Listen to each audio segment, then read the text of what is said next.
Alrighty boys, let's make sure to keep the pace up here. We got a lot of ground to cover. Lenny, put the hot tub in the west wing and the pool table in the basement. Earl, make sure there's a flat screen in all 4 lounging rooms. And fill up the ice machine in the kitchen. Whoa, Gary, don't eat that. It's called a love seat, but that doesn't mean it's made of love. Sorry. Mr. Foreman, are you sure all this isn't, too much? Too much? Your entire species turned over a new leaf in a matter of seconds. The least we could do is give you an awesome place to crash. Well, we just want you to know that we really appreciate it. Oh, don't mention it. Anything for some new friends. Though I will say that your reformation caused quite a lot of damage to your hive's top floor. And trust me, that is not cheap to repair. So just in case such an event happens again, might I interest you in some friendship insurance? What? Are your attempts at becoming friends with others costing you thousands of dollars in property damage? Well folks, have I got a solution for you. Finn the Foreman's Friendship Insurance. We cover everything from small-scale yak destruction to massive building renovations. No job is too large for our talented team of professionals. Get your toll-free phone out and call this number now to receive our free Tyrrhic Terrorism expansion. Perfect for fixing all scars after a fight with the Pony Devil. Call and order today. Our operator is standing by.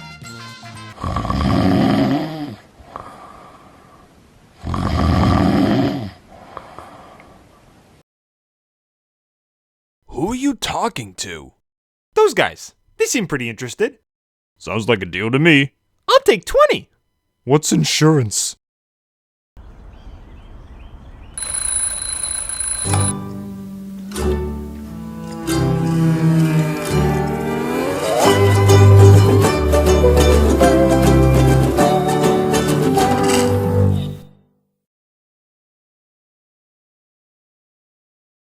It's finally time for the big finish. The grand finale to a surprisingly superb Season 6.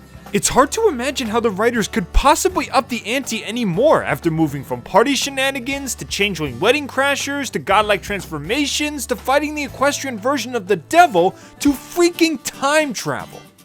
But this episode throws us a curveball that no one would have ever expected. They center this episode around secondary characters.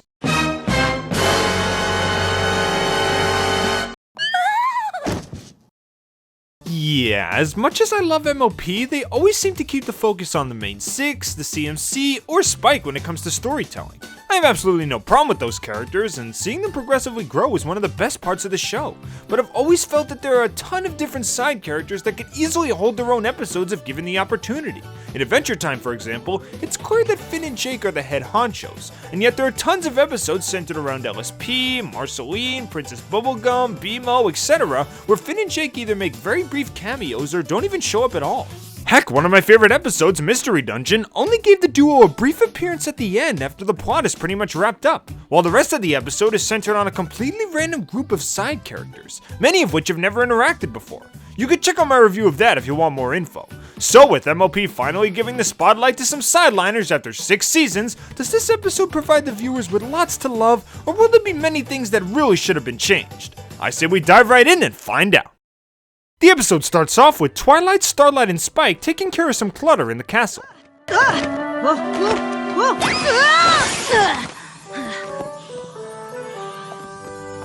Well, we don't all have magical horns. I mean, it's not like you two are insanely powerful unicorns that could probably just move all the boxes in less than a second. Nah, just let the baby dragon do some heavy lifting. That's the safest option. We see Twilight commending Starlight on how far she's come as a student. And to Starlight's credit, she is probably the most fleshed out reformed villain that the show's given us so far, complete with backstory, natural progression, and relatable character flaws. Granted, she's basically just the show's answer to everyone's bacon-haired waifu, and she's only had about 3 friendship lessons compared to Twilight, who's had multiple seasons worth, but I do have to give credit where it's due. And speaking of due, our good friend Derpy, who's actually a canon mailmare now, delivers an invitation to Starlight, inviting her to a special celebration being held by the ponies of her old village. She's understandably nervous about this, but after some words of wisdom from Best Princess, who does have a lot in common with Starlight the more I think about it, she explains her plight to her circle of friends. Maybe if you took a friend along, it might make things easier. Some pony you trust who would look out for you?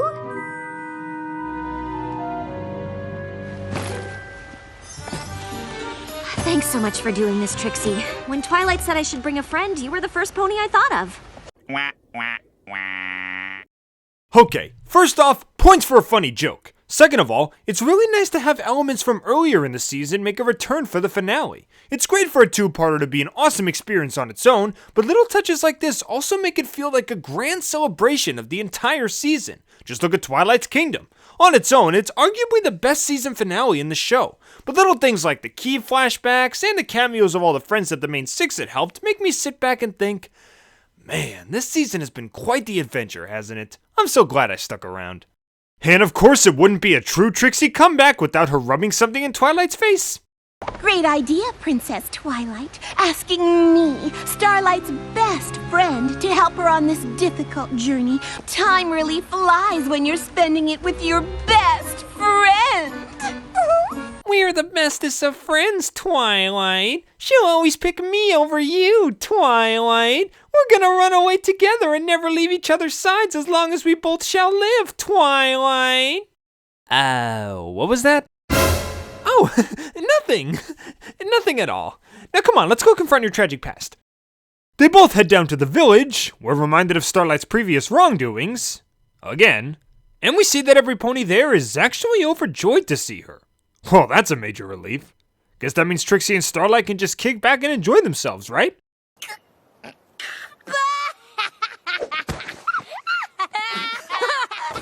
Yep, not a chance. The drama bombs drop right on cue when it turns out that the villagers not only wanted Starlight to attend the festival, but they also wanted her input or guidance for certain events. But Starlight, still haunted by the memories of the last time she was in charge, runs away in a panic. I don't know about you guys, but this seems like the ideal conflict for a Starlight-centric episode. Throughout the season, she's accomplished quite the list of friendship feats, catching up with old friends, making entirely new friends, etc. But this episode has her deal with something that she's been away from since her reformation: leadership. For pretty much the entire season, Twilight's been the leader and she's been the follower. She's been doing things based on others' instructions without ever taking the wheel herself. And now when she's finally faced with ponies wanting her to lead again, she doesn't know what to do. What a perfect lesson for her to learn. Not to mention that we get to see the great and powerful Ego actually admit that she has weaknesses, simply to make her friend feel better. That's a pretty big step up for Trixie, and it demonstrates the strong bond that these two share. No Second Prancer set up this special connection, and I honestly feel this episode perfected it. It's Trixie's best appearance to date without a doubt, and I'd love to see more of this dynamic duo in the future. But unfortunately, Starlight's nightmare does not end there, as it turns out that all of her friends back in Ponyville aren't quite acting like themselves. They forget her name, laugh at her, and don't seem to give a flying feather about friendship. Heck, the advice they do end up giving her is the equivalent of, screw 'em. Did they take a wrong turn at one point and wind up in South Park? Going down to South Park, gonna have myself a time. Friendly faces everywhere, humble folks without temptation. Well, it turns out that Queen Chrysalis and the Changelings have returned, and everyone from the main six to the Royal Sisters to the Crystal Kingdom rulers have been deceived and captured, leaving Chrysalis with no obstacles as she carries out her next master plan. I'll admit that the return of the Changelings was pretty expected for the finale. Heck, we had a whole episode centered on a Changeling switching sides and learning the technique of sharing love. That's just too significant to be a one-time thing. But my big question is this: how the heck were the Changelings able to take over on such a massive scale? Not only is this a threat that Equestria seems pretty well prepared for, heck, just look at how the Crystal Kingdom acted when there was only one Changeling loose. But based on how they acted towards Starlight, they seem pretty awful when it comes to blending in. Sure, some less than intelligent ponies might fall for their act, but the entirety of the main six in the short time Starlight was gone? I don't think so. Though we do see Thorax turn into a rock once in the times they are a changeling, so is it possible that the changelings can turn into inanimate objects as well? Could this have been the tactic they used? This is Dress Code reporting in. I need a roll call of all agents online. Reading Rainbow standing by. Patty Cake standing by. Crystal Clear standing by. Bird is the word standing by. Apple of my eye standing by. Excellent. You know the drill. When your target is in sight, attack with everything you've got. Sir, do I really have to cover this post? It makes me feel uncomfortable. Soldier, you will handle your duties no matter how unhappy you are. This is for the good of our queen. Is that clear? Yes, sir. So, Rarity, shall we continue with our date? Starlight finds out this horrifying truth thanks to Luna giving her a buzz on the Dream Hotline. Similar to the premiere, it's once again great to see the princesses being put to such good use. Not only does Luna provide some excellent moral support in the beginning, but she uses her special skill of dream invasion to call for help when all other communication forms were pretty much moot. Though the fact that the Changelings managed to restrain Luna in the dream world does confuse me a bit. Could it be that the Changelings are allowed to enter dreams? Or possibly use their magic to manipulate dreams? Is it possible that our dreams from the very beginning were manipulated by Chrysalis and her drones? Brainwashing us? Making us think only what they want us to think? Bending us to their will? Influencing our thoughts and actions? A man chooses and a slave obeys?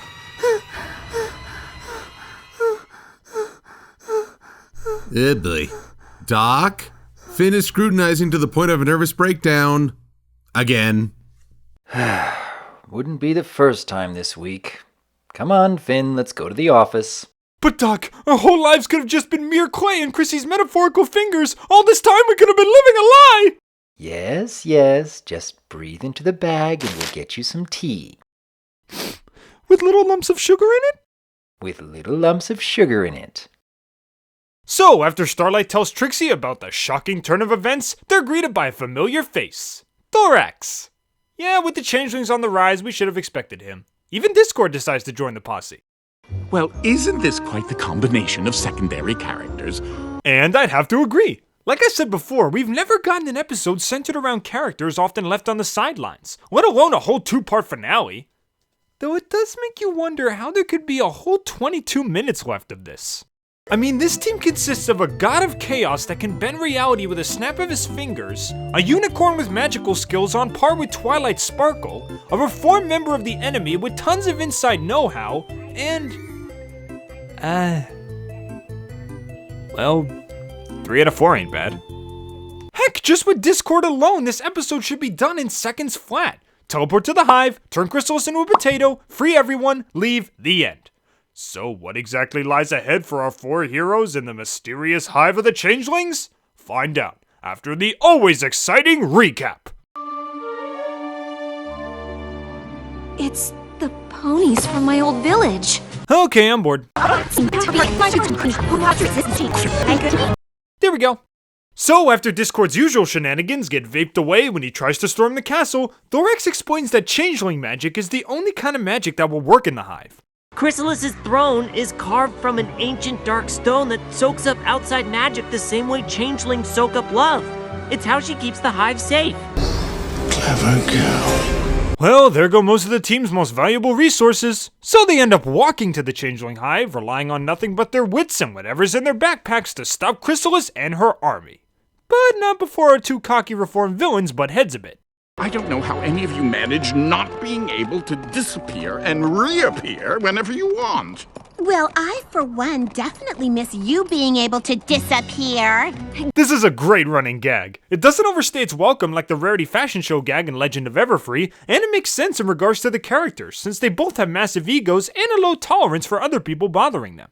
I don't think we'll ever get a full-on Discord Trixie episode, but this stands as perfect proof that it's great to experiment with characters that have never really interacted before.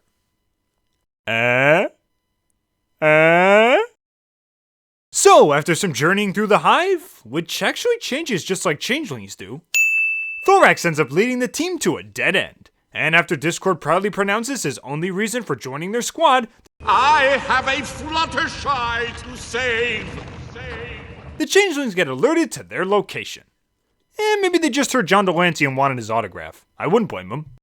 Trixie manages to save the day thanks to her illusions and a little help from Thorax, and they manage to find their way to Chrysalis's throne room. Even if I wanted to, there's no way past the guards. We'll be spotted for sure. I'm actually surprised that the outside guards didn't see them coming now that I think about it. Heck, I would think there would be a full security perimeter around the entire hive. Even Celestia's less than useful troops covered that one. You gotta work on your game plans, Chrissy. We don't want a repeat of your last scheme, now do we? Dude, that's cold. So, Discord takes the stage to distract the guards, and we get to see him performing a little stand-up, which is just hilarious. Thank you for coming to this show, by the way. I really do appreciate you coming to a thing because you didn't have to. And it's really easy not to go to things. It is so much easier not to do things than to do them that you would do anything is totally remarkable. But things go from 0 to depressing real quick when the Changelings manage to capture Discord using his one and only weakness. Fluttershy.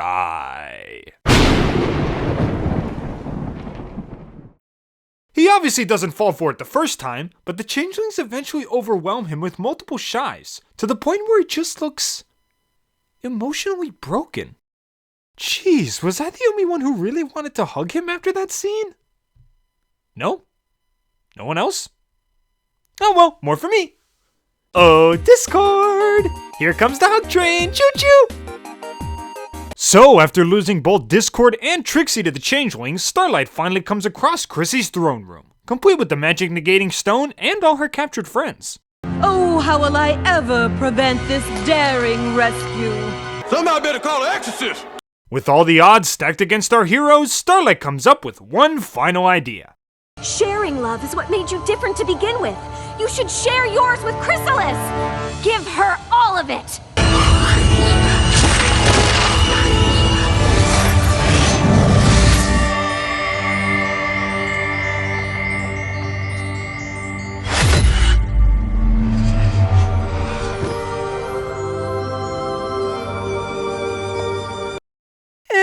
Too obvious.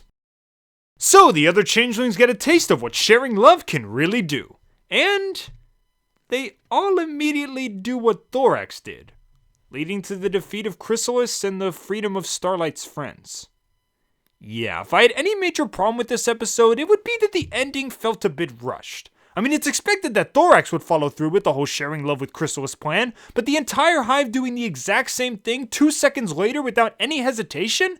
That's pushing things a little bit. Hey guys, I know Thorax looks like a freak of nature now, but he's not hungry anymore, I swear. I don't really have any other proof. You're just gonna have to trust me on this one. Anyone? I'll give you all a cookie if you do what he did. Whew, the power of friendship prevails again. You can be the leader your subjects deserve. She's not gonna accept it. She's not gonna accept it. She's not gonna. There you go. I had a pretty good feeling she'd deny her friend request. Unless you guys have a Flufflepuff handy, you're not gonna bring her to the side of good that quickly.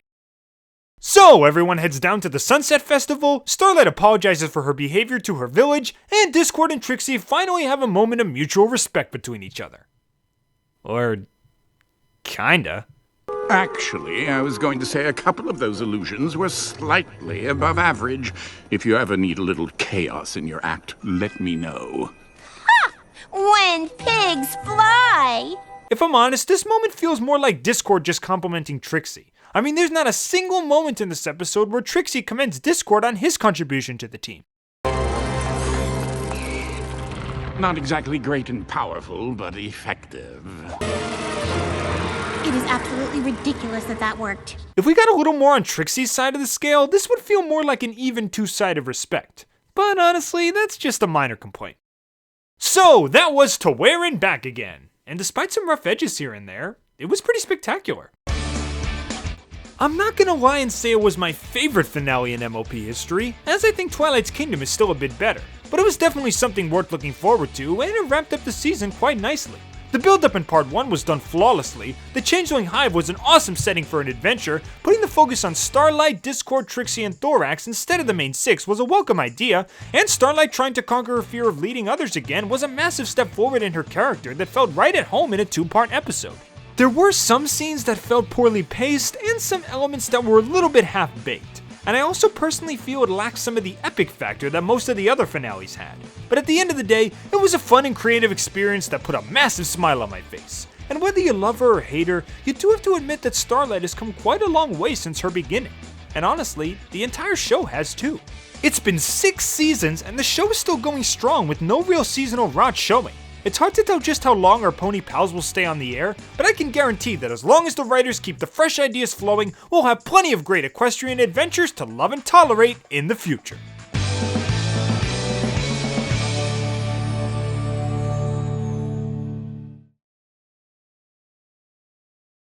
I'm Finn the Pony, and my work here is done.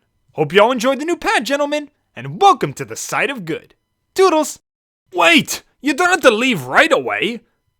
Aren't you gonna test the stuff you gave us? You know, to make sure it works properly? Don't worry, guys. I triple and quadruple check this stuff to ensure it's in perfect working order. I couldn't be more thorough if I tried. Well, I guess we can't keep you here, so we'll just let you go. Here's your paycheck. Oh, oopsie, butterhooves. Sorry about that, buddy. It's all yours if you can find it.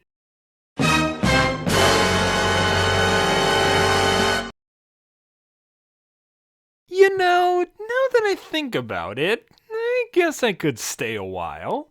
Who's up for hot tub ping pong?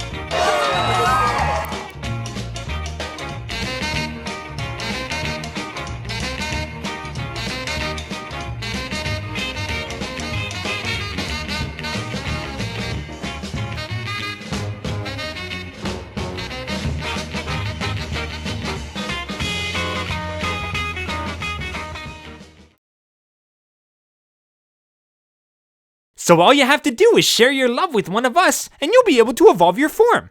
And why would I do that? You'll be filled with friendly nourishment, and you'll never have to feed again. Trade my already awesome form for something a third grader on DeviantArt threw up? Yeah, I'll pass. I'm down. Just don't tell anyone else. So, no group photos for Facebook? You post one photo, and you'll see where that phone ends up. Never mind.